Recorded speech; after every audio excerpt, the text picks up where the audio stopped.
What's going on, everybody? This is Logan here at Vaporleaf today with the ASMODUS KLOHM 80 watt. Now, this is a single battery device, but it's a special one because it can either run an 18650 or a 26650. To give you an idea of what I'm talking about, this is an 18650, this is a 26650. These big beefy batteries, I absolutely love these things. I think they're hilarious looking. They're just really big, really powerful, capable of holding a lot of battery life and just giving a lot of power to your device. So this device can run up to 80 watts or do temp control in nickel, titanium, or stainless. So let's go ahead and dive down and take a closer look at it. Alright, so here we are up close and personal with the ASMODUS KLOHM 80 watt. First off, you get a pretty neat little box with a little window on there that you can see the device through, as well as that 18650 adapter that you get with it. Let's go ahead and open it up and take a look at those. So first off, you get your device. We'll take a look at that in just a second. Your 18650 adapter. Now, I think that this is really cool because they could have gone with something just simple and ugly and just functional because, you know, it's going to be hidden behind the battery door anyway. But instead, they give you this. This is just beautiful. It's got this little screw cap on top here. I'm honestly not entirely sure why they added the screw top because an 18650 actually fits into the bottom just as well as the top. But you get it anyway. You can see on the top you have your negative marking, the ASMODUS logo etched in there with 18650, and then your positive marking. So you can stick the battery in there, negative first, just like that, and then stick it in your device. Now if we open the device up here, we're going to get our micro USB cable in there. You just pull that out. And then inside here we have negative marked up top, positive marked down low. So I like to turn the device upside down for this, 510 down. Get that negative in. Shove the whole thing in. It's a little bit of a tight fit. And we're booted up. So yeah, I just think that is just a really cool idea, that sweet sleeve. Now, the bummer about it is it's hidden by your battery door, but at least you get to know that it's in there and that it looks freaking awesome.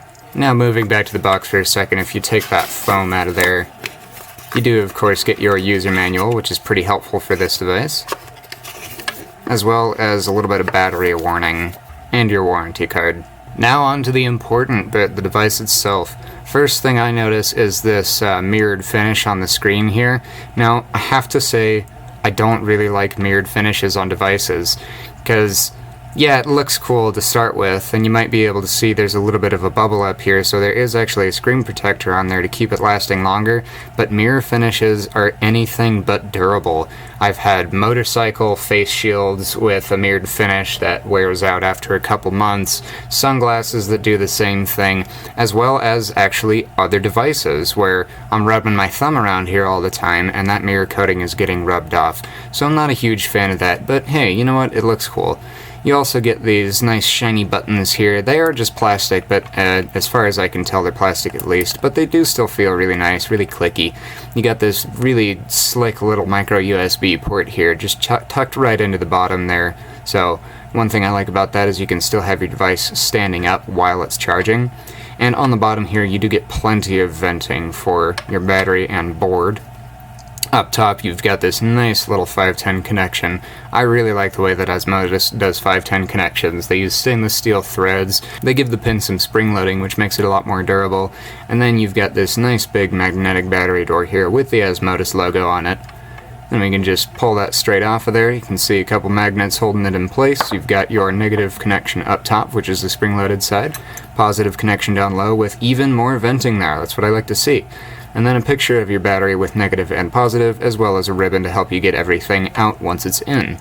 I'm going to go ahead and throw my favorite option for this device in here, this 26650. Now, it is going to be a pretty snug fit if you're using one of these eFest batteries.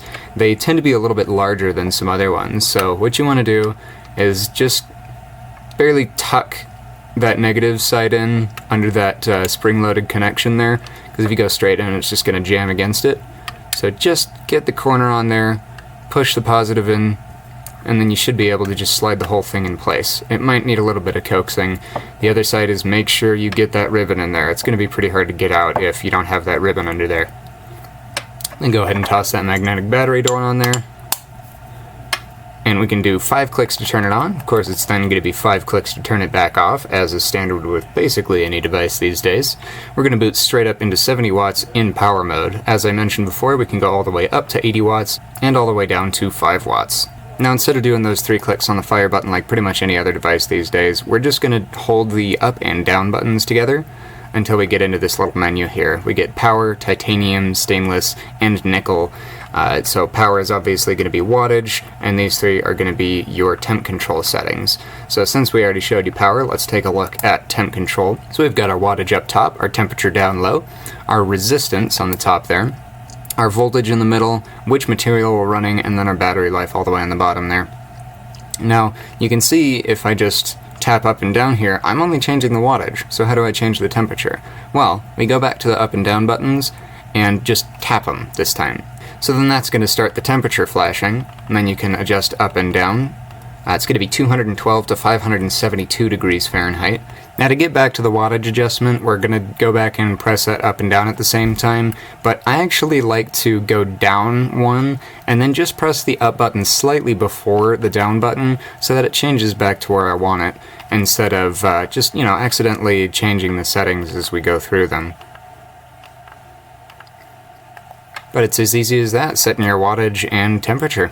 Went ahead and threw my atomizer on there to show you the rest of the settings. If we tap the fire button and up button, that's going to lock the device. So we can't use these buttons, can't use any buttons. If we tap the fire button and up again, now something to remember here is it is actually going to be the up button, then the fire button. Just slightly different there, because if you do the fire button before the up button, it just fires the atomizer. So up button, then fire button.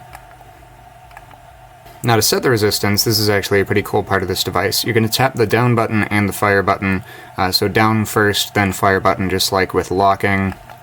It's going to say set resistance 0.17 yes or no. Now if I don't like that resistance, I can actually set the resistance myself.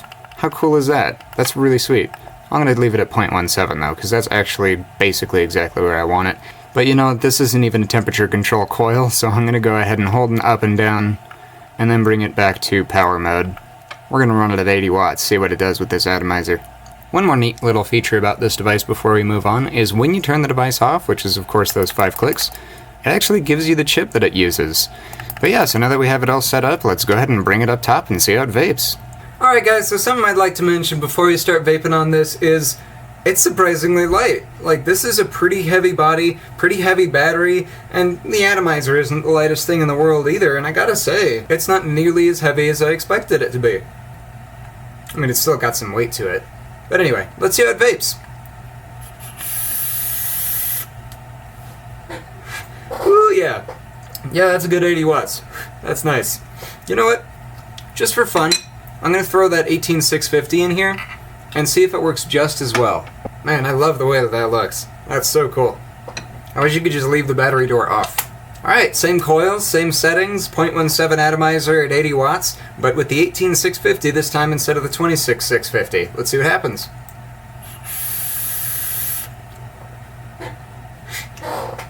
Well, I'll be.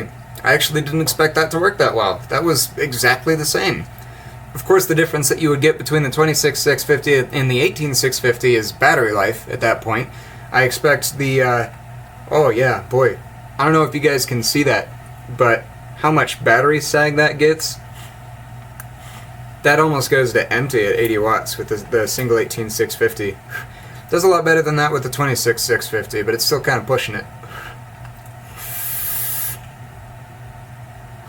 I've got to admit, minus the mirrored screen, not my favorite thing in the world, as I mentioned before.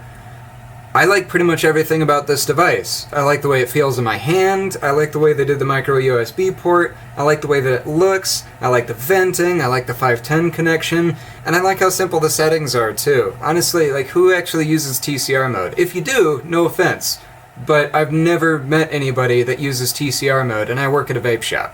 So you've got temp control for nickel, titanium, or stainless, pretty standard, and wattage from 5 to 80 watts. Again, pretty standard. I think this is a really good do-it-all device. The other nice thing too is if you don't have a 26650 or you don't have the money to pick one up with this device, but you already have 18650s, whatever, you can use just the 18650 and still get really good performance. I think that was really clever of them, because I think in the past 26650 devices have been less popular because nobody knows where to get 26650s, or they're like, well, none of my other stuff uses 26650s, or something like that. So I think this is a really good reason to pick one up, try it out, see what you think of it, because I bet you're gonna love it. I'm really glad that ASMODUS made this mod too, because 26650 mods are pretty hard to come by. We've seen a couple in the past, personally at least I've seen a couple in the past, mostly mechanical devices, but there have been a few regulated devices that take these batteries. I just think they're great. I don't get why more people didn't start using these batteries. I get that they're not as universal, but when it comes to batteries, I think that that's an advantage worth spending another few bucks on a battery for. So yeah, that's about it for today, guys. Thank you so much for watching. If you have any questions about it, please feel free to leave a comment. Anything you just want to say to us as well, we just love hearing from you guys. If you like the video, please like the video. And if you want to see all the latest and greatest videos from Vaporleaf, be sure to subscribe. You have a great day, guys. Bye.